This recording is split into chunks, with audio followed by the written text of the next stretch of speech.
अब से पहले कौन से बिल में घुसा हुआ था ये रामदेव? कितने दिन बाद बोला है? और ये सब किस लिए बोला है? क्योंकि चारों तरफ से घिरा हुआ है अडानी। और अडानी, मैं कह रहा हूं पूरे विश्वास के साथ, अडानी अगर डूबेगा और अडानी पे अगर जिस तरह से विपक्ष ज्वाइंट पार्लियामेंट कमेटी की मांग कर रहा है बनाने की, अगर ज्वाइंट पार्लियामेंट्री कमेटी बन गई तो दूध का दूध पानी होगा, अडानी तो डूबेगा ही, मोदी सरकार भी जाएगी। ये स्थिति है। ऐसे ये हालात न बन जाए, इतना ज्यादा हल्ला न हो जाए जो लगातार हो रहा है। इसलिए उस अडानी के मसले को डाइल्यूट करने के लिए एक तरफ रामदेव को लगाया कि तू बोल, और दूसरी तरफ ये धर्म संसद। अन्यथा इस समय अब क्या बात हो रही है? क्या स्थिति है जिस समय ये धर्म संसद करने की बात हो रही है? और जिस धर्म संसद में ये बात हो रही है, प्रधानमंत्री को जब पूरी दुनिया को सुनाई दे रही है ये बात, ये प्रधानमंत्री को सुनाई नहीं दे रही, प्रधानमंत्री के कानों तक नहीं जा रही। क्या वो पुलिस डिपार्टमेंट या प्रशासन वो सारी की सारी इंफॉर्मेशन, सारी रिपोर्ट रिकॉर्ड करके वीडियोग्राफी वगैरह सब कुछ करके दिखानी ना प्राइम मिनिस्टर हाउस को? तो प्राइम मिनिस्टर के घर के पास में ये सब कुछ हो रहा है और प्राइम मिनिस्टर चुप बैठा है, प्राइम मिनिस्टर हाउस चुप बैठा है। इसका मतलब साफ है, ये सब उन्हीं के भेजे हुए गुंडे हैं। ये धर्म के नाम पे जो गुंडागर्दी कर रहे हैं, ये सारी की सारी सब कुछ है। और केवल यही नहीं है, दूसरी तरफ से वो भी शुरू हो गया आरएसएस, जो आरएसएस कह रहा है कि अडानी पर जो किया जा रहा है ये देश के प्रति साजिश है, जैसे अडानी ही देश हो गया। इसलिए ये जो सारी चीजें की जा रही हैं ये बहुत प्लान्ड वे में की जा रही हैं। और एक तरफ आईटी सेल के जो कीड़े वो बोलने लगे हैं, टर टर करने लगे हैं कि अडानी पर हमला, देश पर हमला है, और ये सब कुछ जो कर रहे हैं ये बहुत प्लान्ड तरीके से इस मामले को दबाने के लिए कुछ भी कर सकते हैं।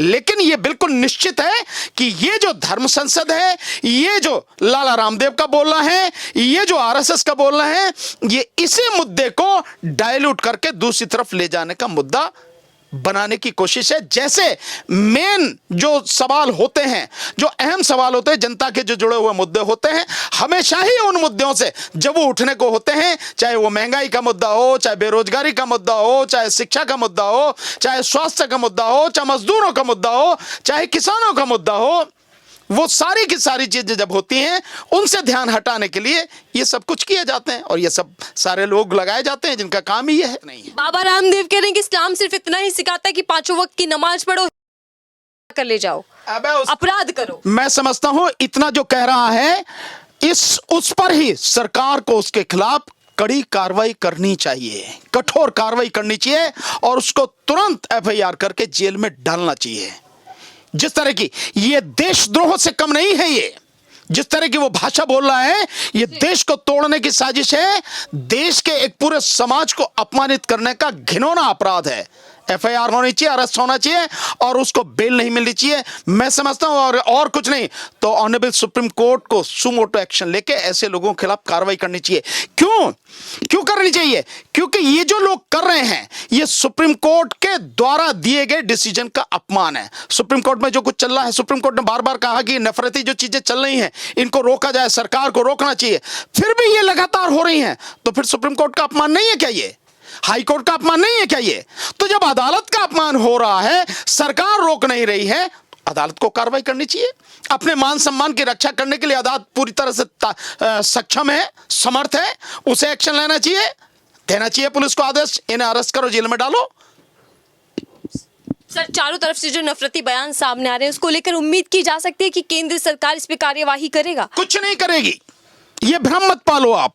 केंद्र सरकार कुछ नहीं करेगी। मोदी सरकार ऐसे लोगों के खिलाफ कार्रवाई नहीं, किसी हालत में नहीं करेगी। हाँ, मोदी सरकार के खिलाफ जो बोलेगा उन पर कार्रवाई होगी। बाबा रामदेव कह रहे हैं कि आज मोदी सरकार है, आज हिंदू बिखरेगा नहीं, टूटेगा नहीं, वो एक साथ है। और साथ ही वो कह रहे हैं कि इस्लाम धर्म से लेकर ईसाई धर्म तक यही सिखाया जाता है कि पाप करो, आप सारे गलत काम करो, एंड में जाके चर्च में मोमबत्ती जला दो और एंड में जाके आप सजदा कर लो। अगर सारा सब कुछ पूरी चर्चा एक बार हो जाए, शास्त्रार्थ हो जाए, तो अपने आप पर शर्म आने लगेगी। लाला रामदेव जैसे, उसे बाबा मत बोलो, लाला रामदेव जैसे भगवा पहने हुए ये जो बाबा हैं, इन सबको शर्म आने लगेगी। अगर शास्त्रार्थ हो जाए तो टिक नहीं पाएंगे और उन्हें अपने आप को शर्म आने लगेगी। सर, क्या ऐसे बाबाओं पर, ऐसे जो, क्या इन पर यूपीए जैसी धाराएं लगेंगी? नहीं, बिल्कुल नहीं लगेंगे। कैसे लगेंगे? मैं तो अभी आपको कहा भाई, सब सरकार ही उनको ये सब कुछ करा रही है, शह दे रही है, तो कैसे लगेंगे? ये कोई इनकी हिम्मत अपने आप थोड़ी ही है। आप देखिए, अगर मोदी सरकार चली जाए उसके बाद देखो ये सारे के सारे किस बिल में घुस जाएंगे पता नहीं लगेगी। तो जब सरकार ही इनको शय दे रही है, सरकार के द्वारा ही ये कराया जा रहा है, तो इनके खिलाफ कार्रवाई कैसे होगी? यूएपीए तो बहुत दूर की बात है। मैं कह रहा हूं साधारण सी जो धारा है उन्हीं में इनके खिलाफ कार्रवाई नहीं होगी। ये संभव ही नहीं है और किसी को ये गलतफहमी पालनी भी नहीं चाहिए। सर, धर्म संसद, हिंदू राष्ट्र की मांग और कई बयान मुस्लिम धर्म को लेकर जो सामने आ रहे हैं, क्या ये कोई राजनीतिक पहलू है जिसको अभी समझना चाहिए? ये केवल राजनीति ही है और इस राजनीति को धर्म की चाशनी में लपेटकर किया जा रहा है ताकि लोग पागल हो जाएं। लोगों को मूर्ख बनाया जा रहा है, लोगों को ठगा जा रहा है धर्म के नाम पर। धर्म को इन्होंने धंधा बना लिया है, जबकि धर्म हर व्यक्ति का व्यक्तिगत मसला है, उसकी आध्यात्मिक उन्नति का एक रास्ता है धर्म, कोई भी धर्म हो। सो धर्म को व्यक्तिगत ही न केवल है वो, बल्कि रहना चाहिए और रहने देना भी चाहिए। लेकिन जब धर्म को आप धंधा बनाकर राजनीति के लिए इस्तेमाल करेंगे, तब उसके परिणाम बड़े भयानक होंगे, जो देश भुगत रहा है, जो देश देख रहा है। और जब देश का प्रधानमंत्री ही धर्म को धंधा बनाकर राजनीति करने लगे और कर रहा है, तब आप क्या करोगे? आप सर, आप क्या संदेश देंगे ये हालात देखते हुए जो अभी हिंदू मुस्लिम की खबरें बार बार अब चर्चाएं बन चुकी हैं? देखिए, मेरा संदेश सिर्फ इतना ही है, ये देश हम सबका है। ये देश हिंदुओं का जितना है उतना ही मुसलमानों का है, उतना ही ईसाइयों का है, उतना ही ये सिखों का है, उतना ही बौद्धों का है, उतना ही जैनियों का है, उतना ही पारसी का है। हर भारतीय नागरिक का ये देश है और हमारी सबकी कोशिश ये होनी चाहिए कि सरकार अपने राजनीतिक फायदे के लिए अगर हमें इस्तेमाल करना चाहती है तो हमें इस्तेमाल नहीं होना है।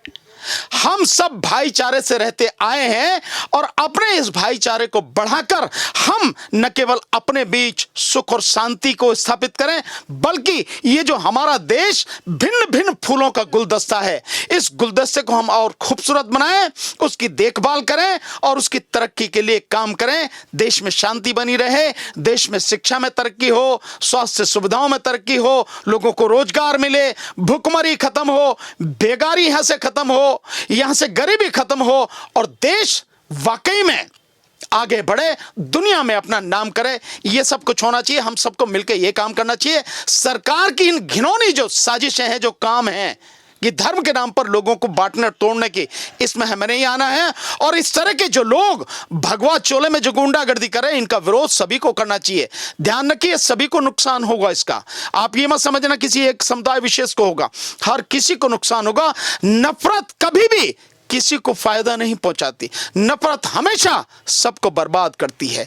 घृणा से कुछ नहीं होता, घृणा से तबाही होती है। इसलिए हम सब मिलजुल कर रहे हैं, भाईचारे से रहें, प्यार से रहें, यही संदेश हमें देना चाहिए और इसी के लिए हमें काम करना चाहिए। आपके राजनीतिक इच्छाएं कुछ हो सकती हैं, आपकी राजनीतिक सोच कुछ हो सकती है, विचार कुछ हो सकते हैं।